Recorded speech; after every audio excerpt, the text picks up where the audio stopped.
Thank you. I was very picking up on this building blocks and combinations. I think that we see that a lot, and if we move forward within a digital economy, these building blocks, I would say, are allow people who don't necessarily maybe need to know what's inside of them to combine them into relatively sophisticated Yeah. structures entrepreneurially. So not only do you have this creation of new technologies, but the building blocks allow for even more elaborate things to be built Yeah. by entrepreneurs as well. So when you wrote your paper a few years ago, I wanted to ask you a follow up on that. You wrote about for McKinsey. You wrote for Quarterly. There, you wrote where is technology taking the economy? And you raised a number of fundamental questions, and I wanted to go back on a couple of these, see your thoughts on them. The first one was you wrote that the advantages of being large and early in the market are limited. Do you still feel that, even though, with the context of AI often requires big training sets, and there's this first mover advantage that people tend to be talking a lot about, and companies getting big from having an early start? And do you still believe that? And if so, why? I think it's a mixed bag.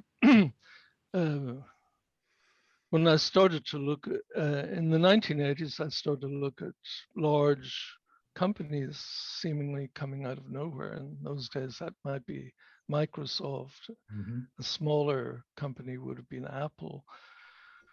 And I began to notice they weren't always the first in their field. So the advantage of coming early wasn't always realized. Mm-hmm. What seemed to be the case in tech companies was that if you were in a company whose method or product gained further advantage as it gained user base, Mm-hmm.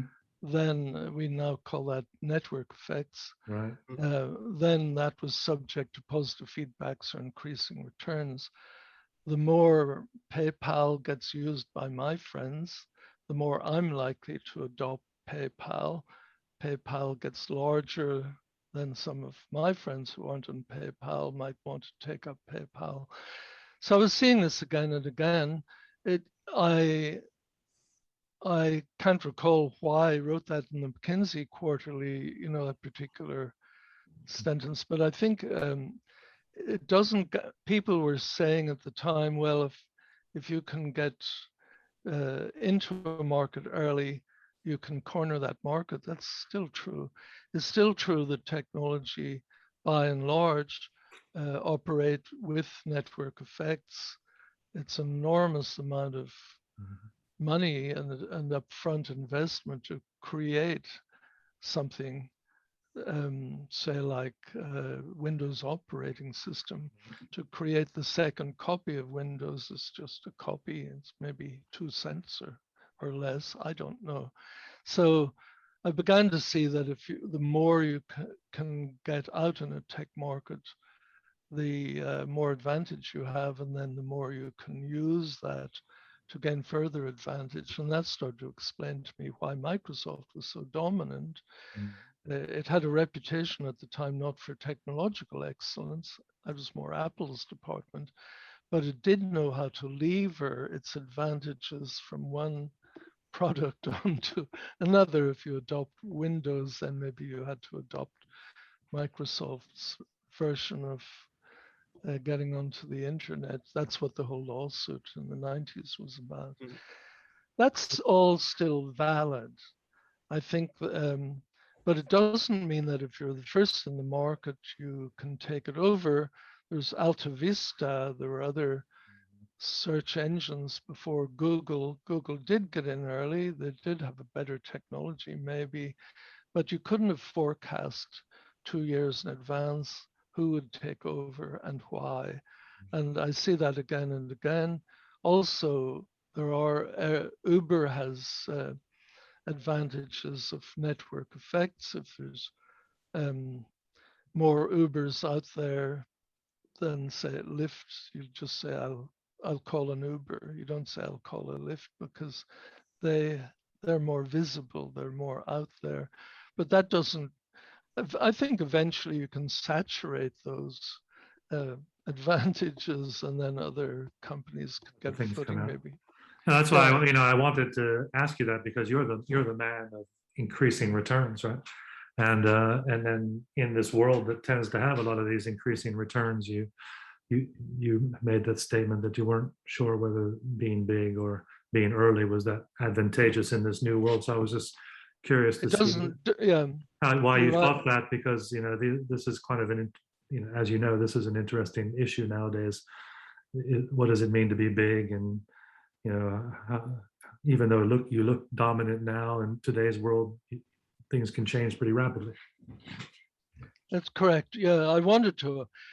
By and large, the original statement, if you're in there early and you know how to manipulate your advantage, do pretty well. Apple's now doing well, but it wasn't doing well even if it had the first recognizably modern computer in the Mac in 1984. That struggled for a long time. Now it's doing quite well, and Apple itself is doing extraordinarily well.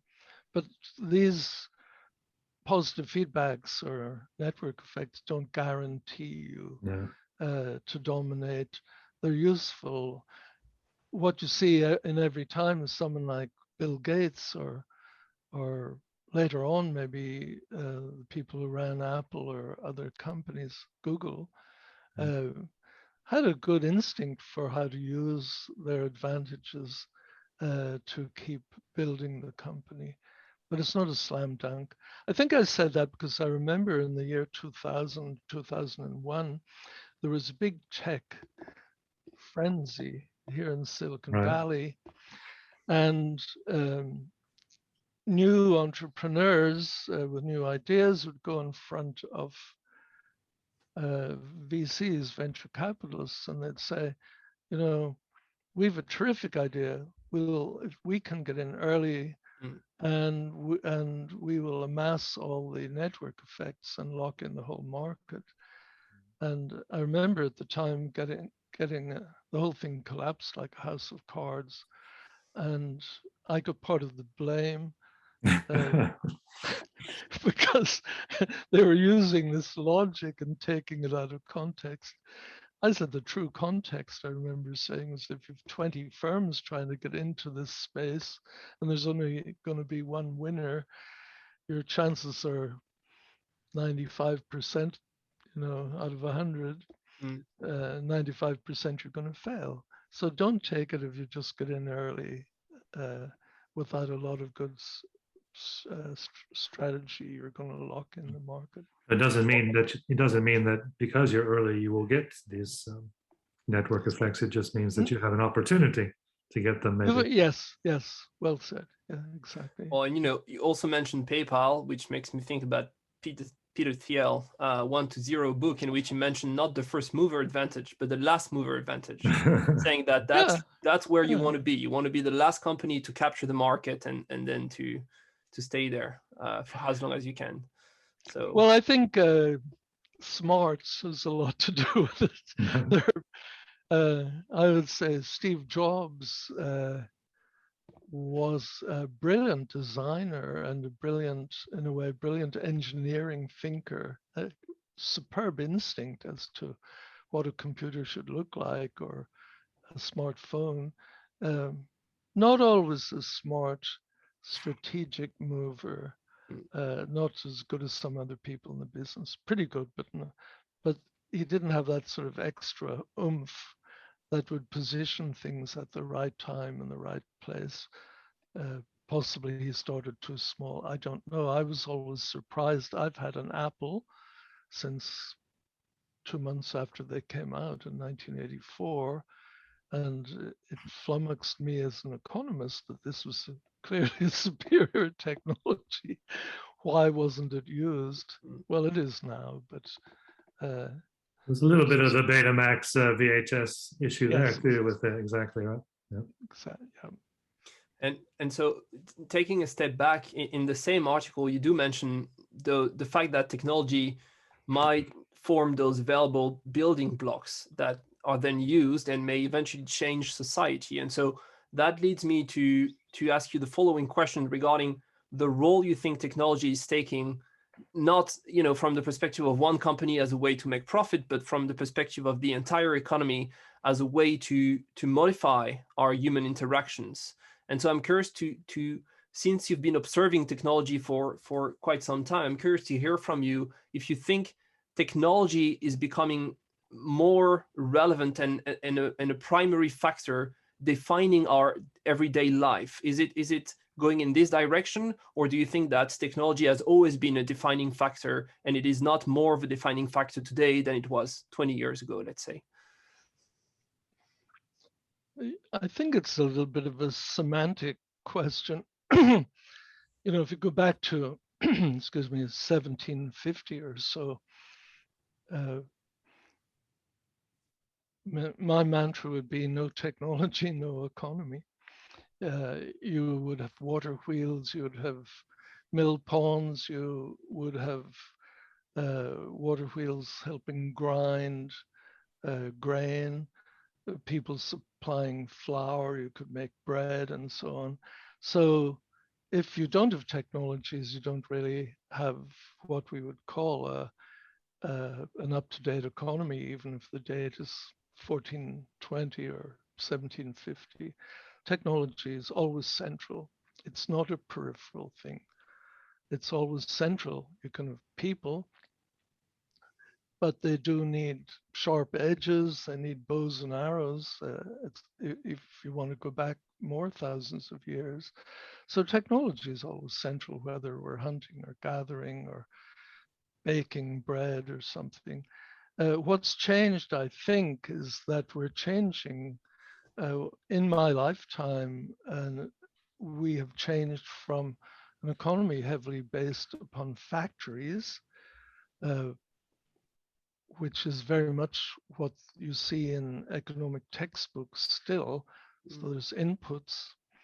You put lime and you put sand and you put water and so on into a cement factory and maybe gravel, and you get cement or concrete coming out. And in between is some mysterious thing called a firm and technology production function that magically does all this. That's changed. And I think that what we're moving into, and you'd be certainly completely aware of this as much as I am, we're moving into an economy that's based upon, for want of a better word, programmed functionalities. I want to get some item in Apple, maybe a new computer. I'm not going to march down to the computer grinder and try to buy one in a sack or to get one from the factory output store. It's more that everything is based upon somehow not so much inputs and outputs, but more by a conversation among functionalities. So let me go back to an area that you know extraordinarily well, which is blockchain. Blockchain, if it's anything, is, in my language, a conversation. So you have people or financial people or possibly even intermediaries, possibly banks, that want to do something. They want to exchange something. But then what blockchain offers is a conversation. This transaction is taking place. I can verify this transaction. I can log the transaction here. Thousands of other people can do such and such. We will bring in cryptography and make all of this happen. So notice that's not an input-output thing. You could stretch it and say, sure, wishes go in on one side, out come trades or transactions. It's just available. And it's available on a platform. I want to order something. Today I ordered lunch. I did that online. Our cafeteria is closed here COVID reasons.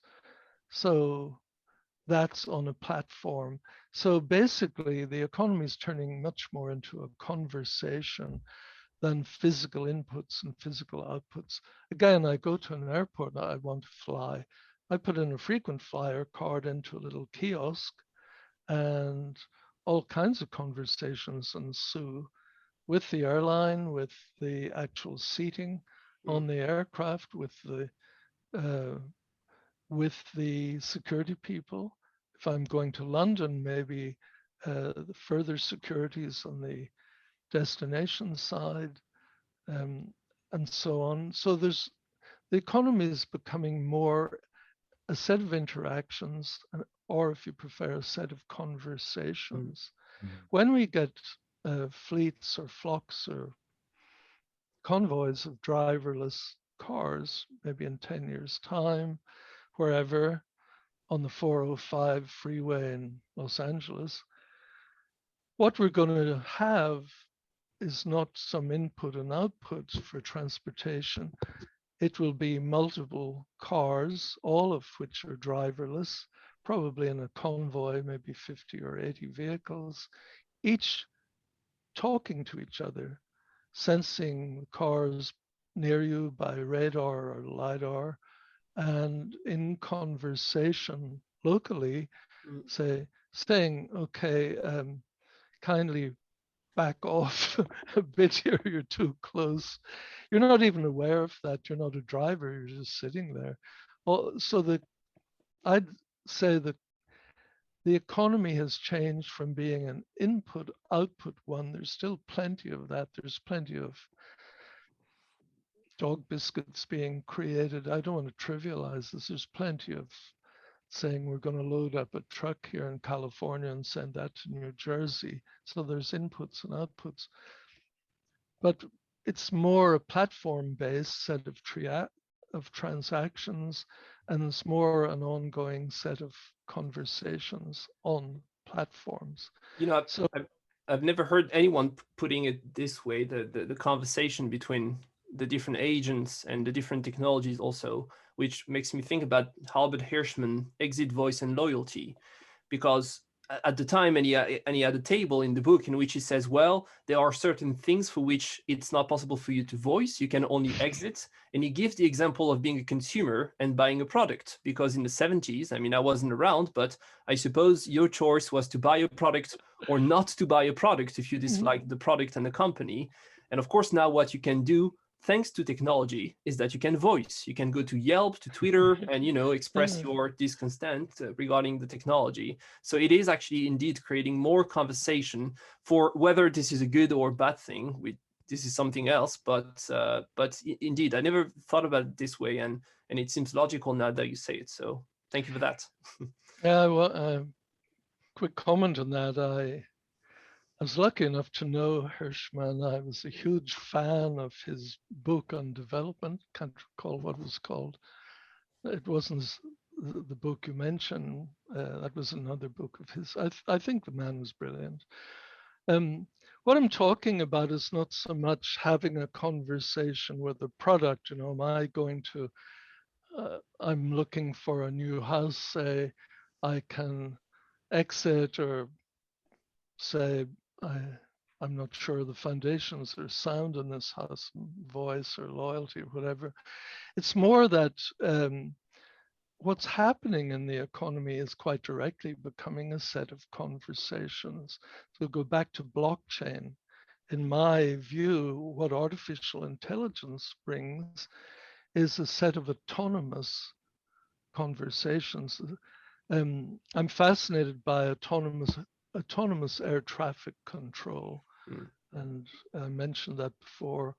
And so that would be a set of conversations between individual aircraft approaching some airport, mediated by some autonomous set of algorithms, possibly with human oversight, possibly not. It should be a lot safer eventually than human air traffic control. But this is so we're arriving at an economy where things are talking to things non-stop, because these individual elements in the economy are reacting and acting in a space that we're not aware of, the virtual economy. And everything then becomes, if you like, a conversation. This functionality triggers another one. Maybe a choice is made. Oh, he's this and not that, so I will send him an advertisement for whatever, shaving lotion or something like that. So everything's becoming a conversation. And to go back to blockchain, blockchain is, the interesting thing is, again, you're the expert, but the interesting thing is it's cutting out intermediaries. Banks may not be part of that conversation. So at the moment we have I want a product, I want to perform a trade, I go to a bank, the bank does the transfer to somebody else. So my input is the demand for a transfer. The output is the transfers made from the bank that goes to the input of somebody else's account. It doesn't, it fits pretty well the factory notion of processing, in this case, processing transactions. We're moving very quickly to the whole thing being conversational, thanks in part to combinations of fiber optics, cryptography, and all the other things that go into creating a blockchain. And then the blockchain itself doesn't quite exist. It's not a thing. It's really an organization of conversations. And I hope this isn't getting too abstract, but this is very different setup from saying, I'm going to produce beer and I've got hops and water coming in and cans of beer going out. Not to denigrate one or the other, but so you asked, is the economy changing? Yeah. And in this conversational economy, everything is in conversation with everything else. And there's no reason to suspect that that's going to settle down. So I think that this is very much, this is very much what we're heading. I didn't say, I think you asked, Bo, had I changed, is there stuff I would like to have added to that article, which is now 6 years ago or something, 4 years ago. Yeah, I think that in a previous article, actually in 2011, I said the economy is becoming conversational and virtual. And so this is giving us a very different set of ideas, and that's more dynamic, coming back to your dynamic competition.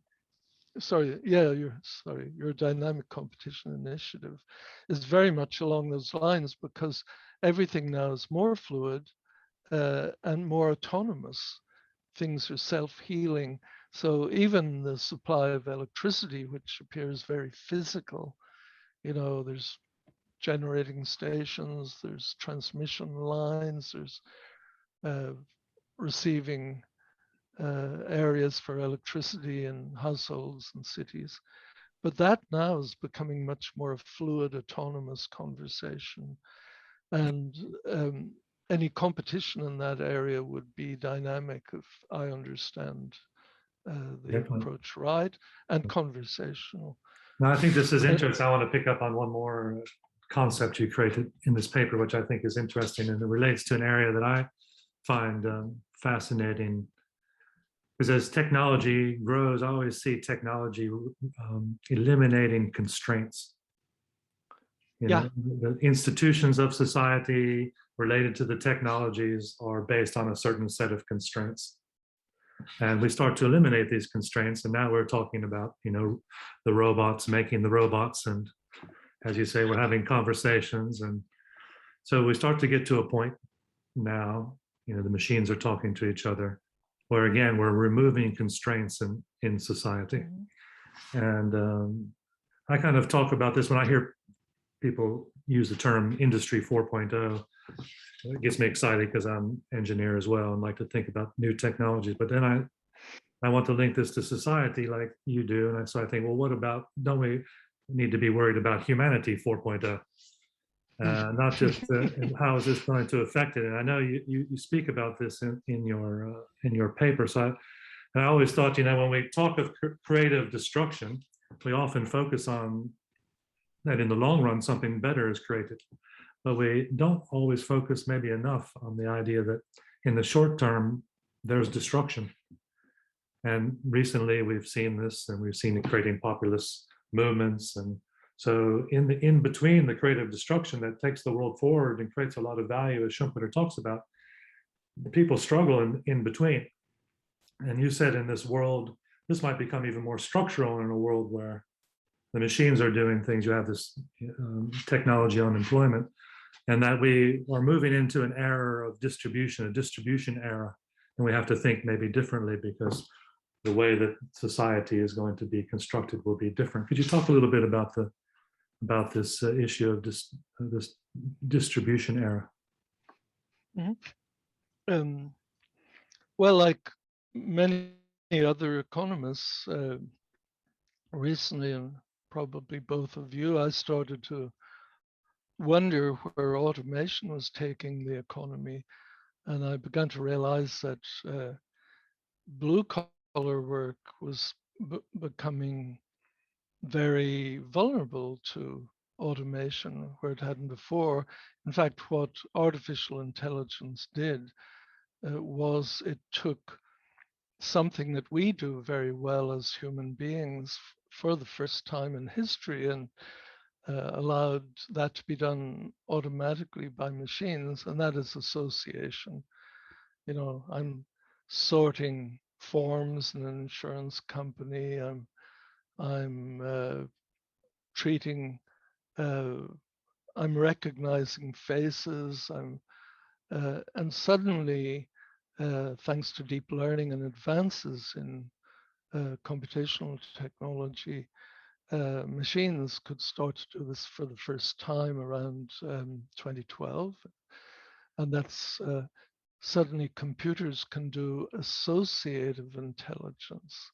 Not so before that, we had machines that took over and were able to do heavy lifting, muscular. They replaced horses and they replaced human muscles to give us automobiles and so on. Now they're replacing quite a lot of human judgment and what we would say, what I would call associative intelligence. For example, I apply to my bank for a loan or a mortgage, and 20 years ago, 10 years ago, I would have maybe been called in for an interview with somebody and just to establish that I was okay and had a steady job, could repay. Now that's just as likely to be handled by an algorithm, and the algorithm would be in conversation with other algorithms, establishing my credit worthiness and my reliability and level of education and type of job and age and so on. And all of these go into some further algorithms, a la associative intelligence, and via AI, I get the mortgage or not. Interestingly, I've watched this in China. That whole lengthy process can get done in fractions of a second. I watched somebody in China who was developing this, and they said, "Okay, I'm going to look for a loan of maybe approximately $3,000." They developed an app, so the young woman typed in that she wanted $3,000 in Chinese currency, and the application recognized her voice, or alternatively, she could have just taken a selfie, recognized her face, and contacted her bank, contacted other banks, contacted her credit worthiness, her history, and so on. and 2.5 seconds later she got the loan, or would have been turned down. So we're moving into a different era. What this does, I where think when I listen to you, what you've written, it's not only better. We talk about better, and then we create new jobs, but it's so much better and so capable that it may reduce the need for jobs in certain ways. So it creates a lot of value, but you don't need as Yeah, many people in the economy. So it creates this structural change. And of course, if it happens very quickly, like you mentioned this is previously, you mentioned the truck drivers and the autonomous trucking. Now, if that happened like this, that would be several million people out of work. And while that's right. in the long term in economics, wealth will go up. But for those people, it's a problem, and that can create other political issues. I think you also mentioned that we're entering into an age of politics because of this as well. Yeah, I began to realize that economists all agree that jobs are disappearing and being automated or replaced by artificial intelligence. They disagree a little bit on which jobs and how fast and what jobs are vulnerable for that. And they disagree as to whether there will be some miraculous new sector. When mass production came along, or agricultural jobs changed, we moved into factories. When service jobs came along in great amounts, we moved from factories into the service economy. Now white collar service jobs are disappearing. We don't have a navigator in an aircraft like we did 50 years ago. We just have GPS system or some version of that. And so things dramatically. So jobs are disappearing, and actually John Maynard Keynes had pretty well predicted this in around 1930 in an essay. And so I began to realize that we are, for that reason, the menu in the economy is no longer how much can we produce of widgets or gizmos or cars or washing machines. We can do that. The main issue, if a lot of white collar jobs are disappearing and being disappeared, is access to the economy. So if you like, the trough is full. It's as full as it's ever been in countries in Europe, in developed world, and certainly in the US. But the piggies are not quite sure that they can get access to the trough. If you don't have a job, you can't get access. And I think that consciously or unconsciously, we're realizing that the main problem in the economy, the main purpose of the economy, is no longer purely to grow and produce. That's very important still and will remain important. But the bigger problem is, how do you get access to what's produced? And so we're shifting into an economy where the main issue is access. If it's not via jobs, how will it work? And so we're doing this half consciously, but I think that that's now behind a lot of politics. You don't hear people talking about efficiency and growth quite as much as you did 20 years ago.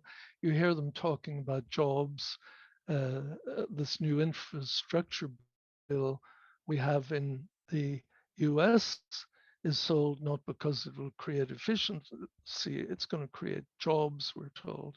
So it's jobs and distribution here. And this tells us a little bit, doesn't it, that if jobs become or transformed, you're used to having a job of a certain type, and now you're going to get another job. Yeah. Or maybe we don't need as many jobs, and we need to think again about how we're going to distribute wealth in society. This has a huge effect on human dignity. That's what I always see as the big impact of these changes in technology and institutional structures. They affect human dignity, and that's what creates a lot of political unrest unless there's some plan about how to handle this. And because there's a lot of wealth that's generated in these destructive instances, but they don't necessarily flow to everybody uniformly from day one. I think you're absolutely right to use the word dignity, because what's been happening, and this is over 30 years, with jobs being offshored to China or Mexico in our case, it's not just the loss of income, say if you're in Ohio or Cleveland somewhere, or if you're in one of these Rust Belt states, or if you're in Sheffield in England, if you're in one of these standard manufacturing regions, it's not just that jobs are lost, it's that human dignity is lost. And I was fascinated by the movie quite a long time ago called The Full Monty. And it was about 4 guys who had lost their jobs in the steel industry, if I recall, in somewhere like Nottingham or Sheffield. But what took the hit was not just their pocketbook, but their dignity. And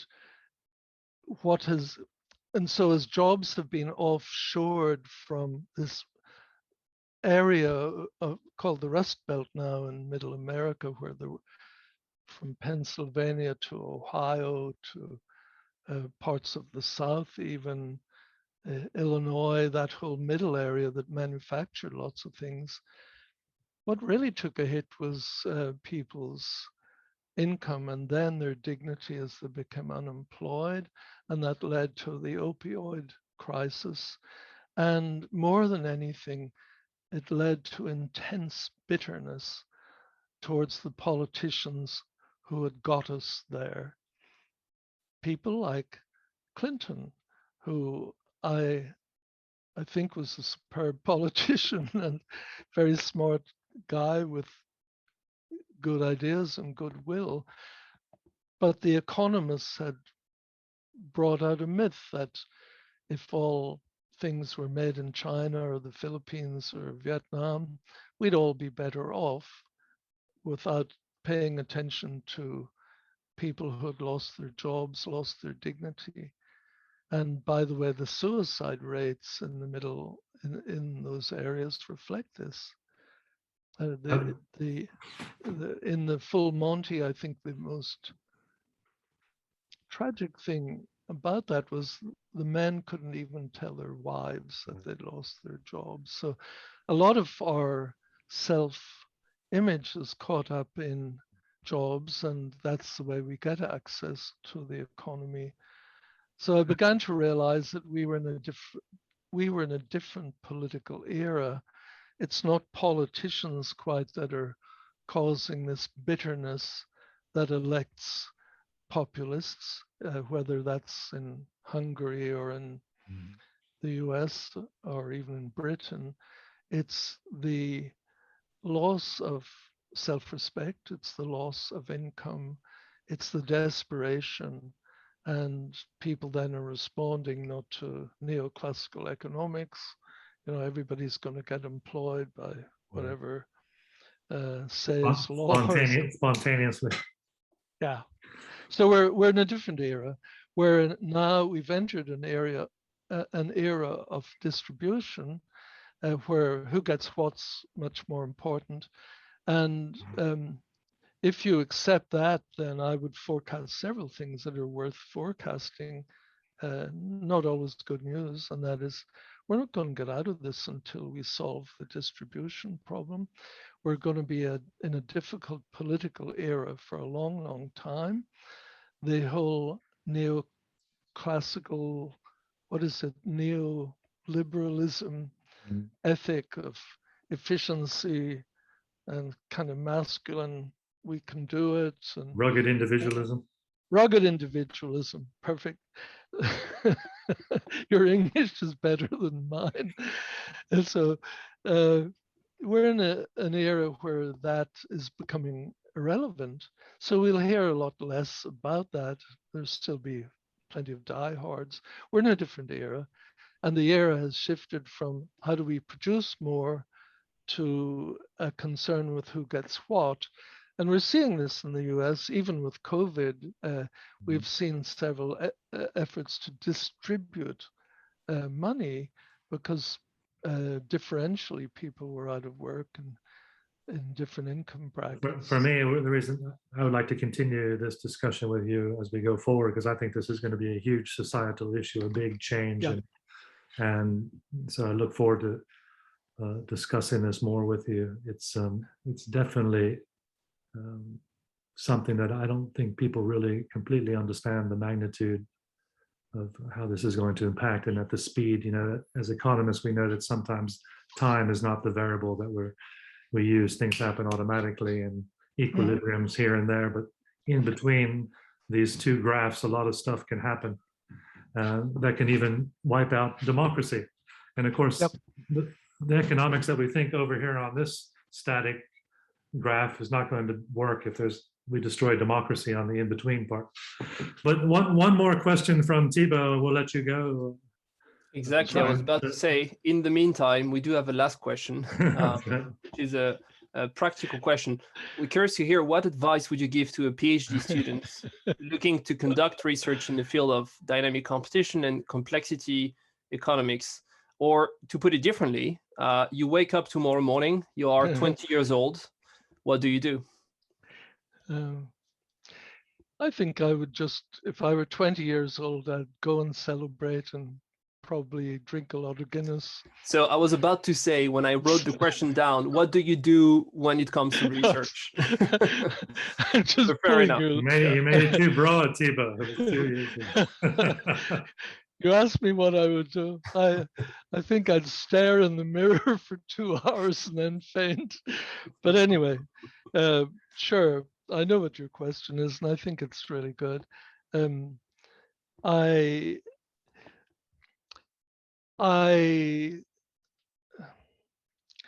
if I can answer you. It's an absolutely wonderful question because it opens such a lot of possible responses, and I think obviously you would have your own responses. I'll hazard one of mine here. I think that if I were a new economics grad student, say age 20 or a bit older, let's say a graduate student, I think it's a wonderful time actually to come into economics. And why? Because I think that given the ideas we've been talking about today, economics is changing. It's changing rapidly. It's changing fundamentally. I haven't mentioned too many people who've been engaged in this, but there's large numbers of people engaged. DCIs engaged in thinking about the economy as being in dynamic competition, not as equilibrium, and all that goes with that. There are people doing agent-based modeling, which allows you to do a much finer level of modeling, and you don't necessarily have to assume either rationality or assume equilibrium. If you like, that's the other side of the coin. Complexity economics gives you theory, but the method used for that or associated with that is agent-based modeling. That's a kind of a generalization. But the subject's changing. The economy's changing. So we're getting artificial intelligence. We're getting autonomous systems that are not under human supervision, say like the blockchain, but many other systems like that. We're getting the transformation of the economy itself into partly virtual, autonomous economy. We are, we're getting, as we just said, we're getting far, far more into distributional issues. we're starting to wonder in an age of machines, how do you use machines effectively? How do you use artificial intelligence effectively, yet maintain human purpose and human dignity? And so there's all these big questions. There's these new methods. And I would hazard a guess, I could be wrong, but I don't think so. I believe economics is undergoing a very fundamental paradigm shift from what? From seeing the world in a kind of enlightenment way as being ordered, rather rational, knowable. So you can write equations for everything, thing-based, noun-based, and in some way loosely affecting some degree of perfection. So these are all biases we got out of Newton's brilliant insights, and then the Enlightenment in Europe, in Germany, and Scotland, other places like that.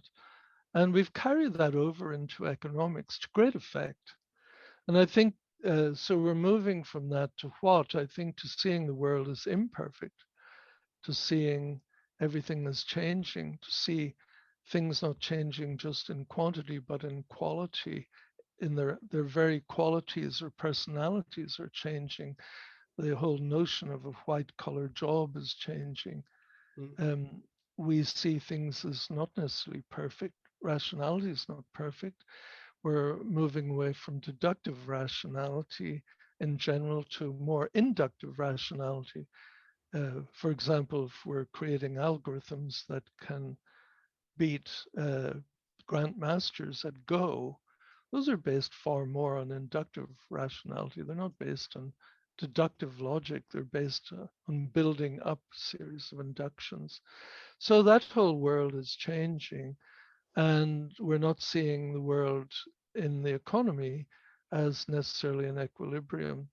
I think this is an unbeatable series of new things to move into the economy with. If you're 20 years old, you know, I'm not sure who it was who said at the start of the Industrial Revolution, to be young was very heaven.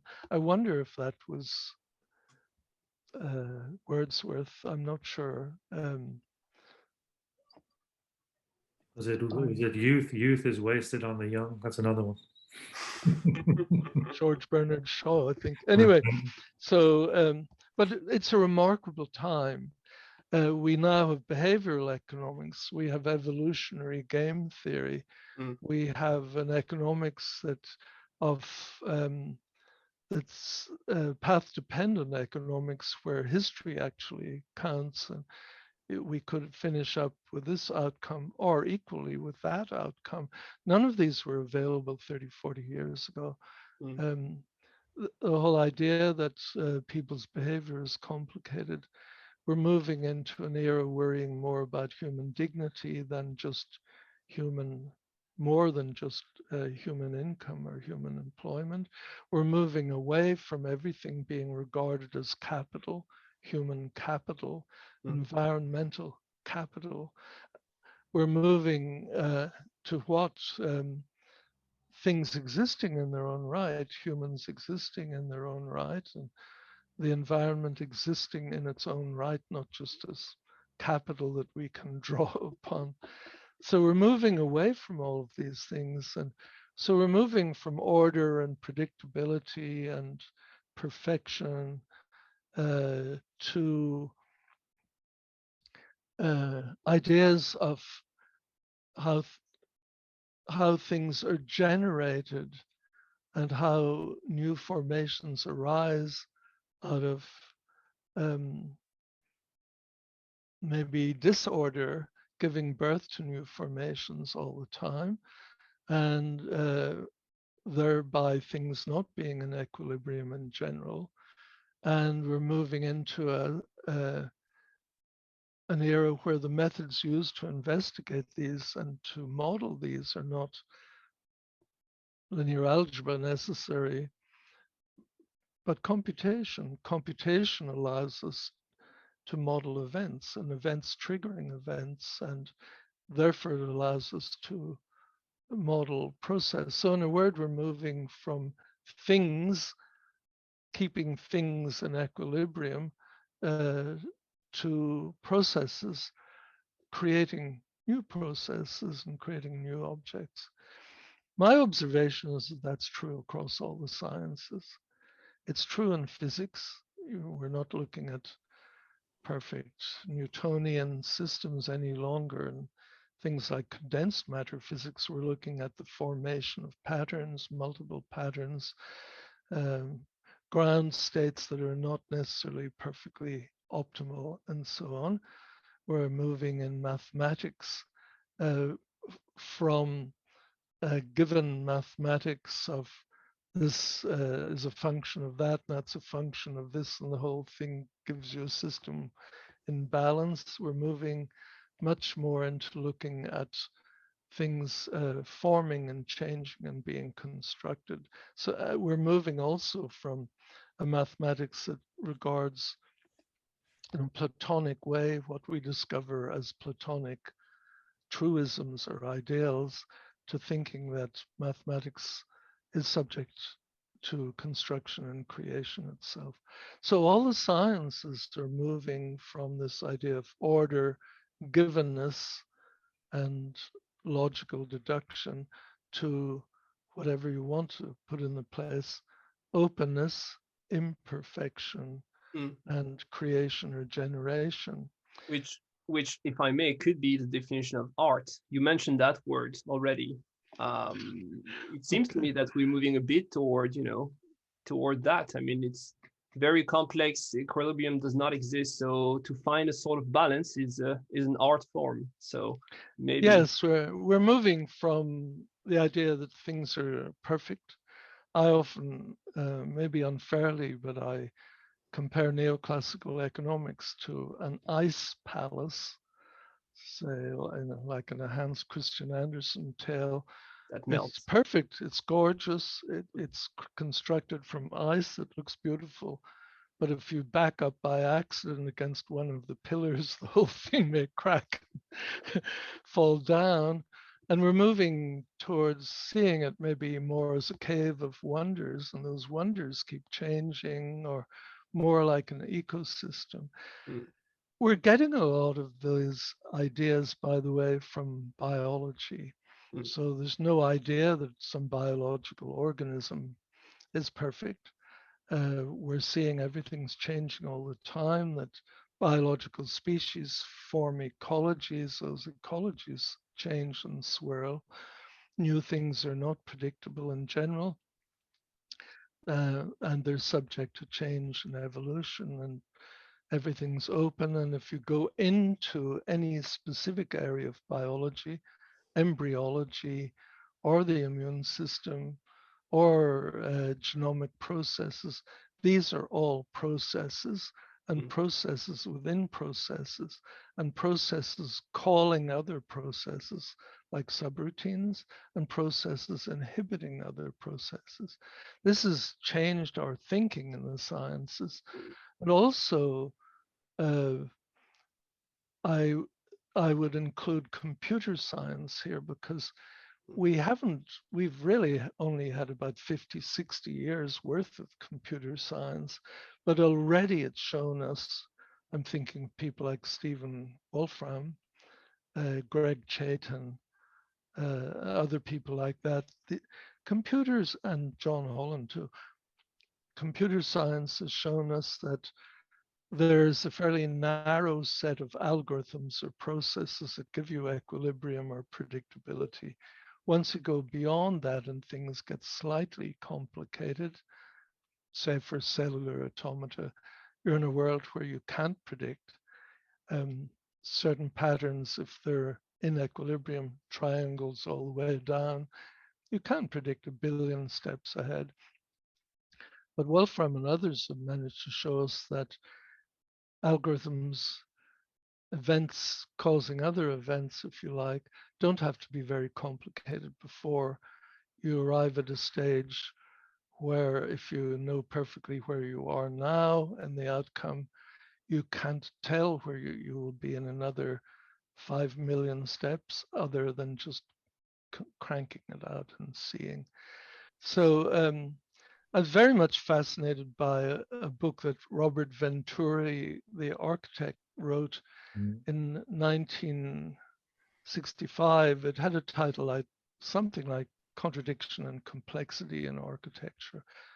That's only approximate.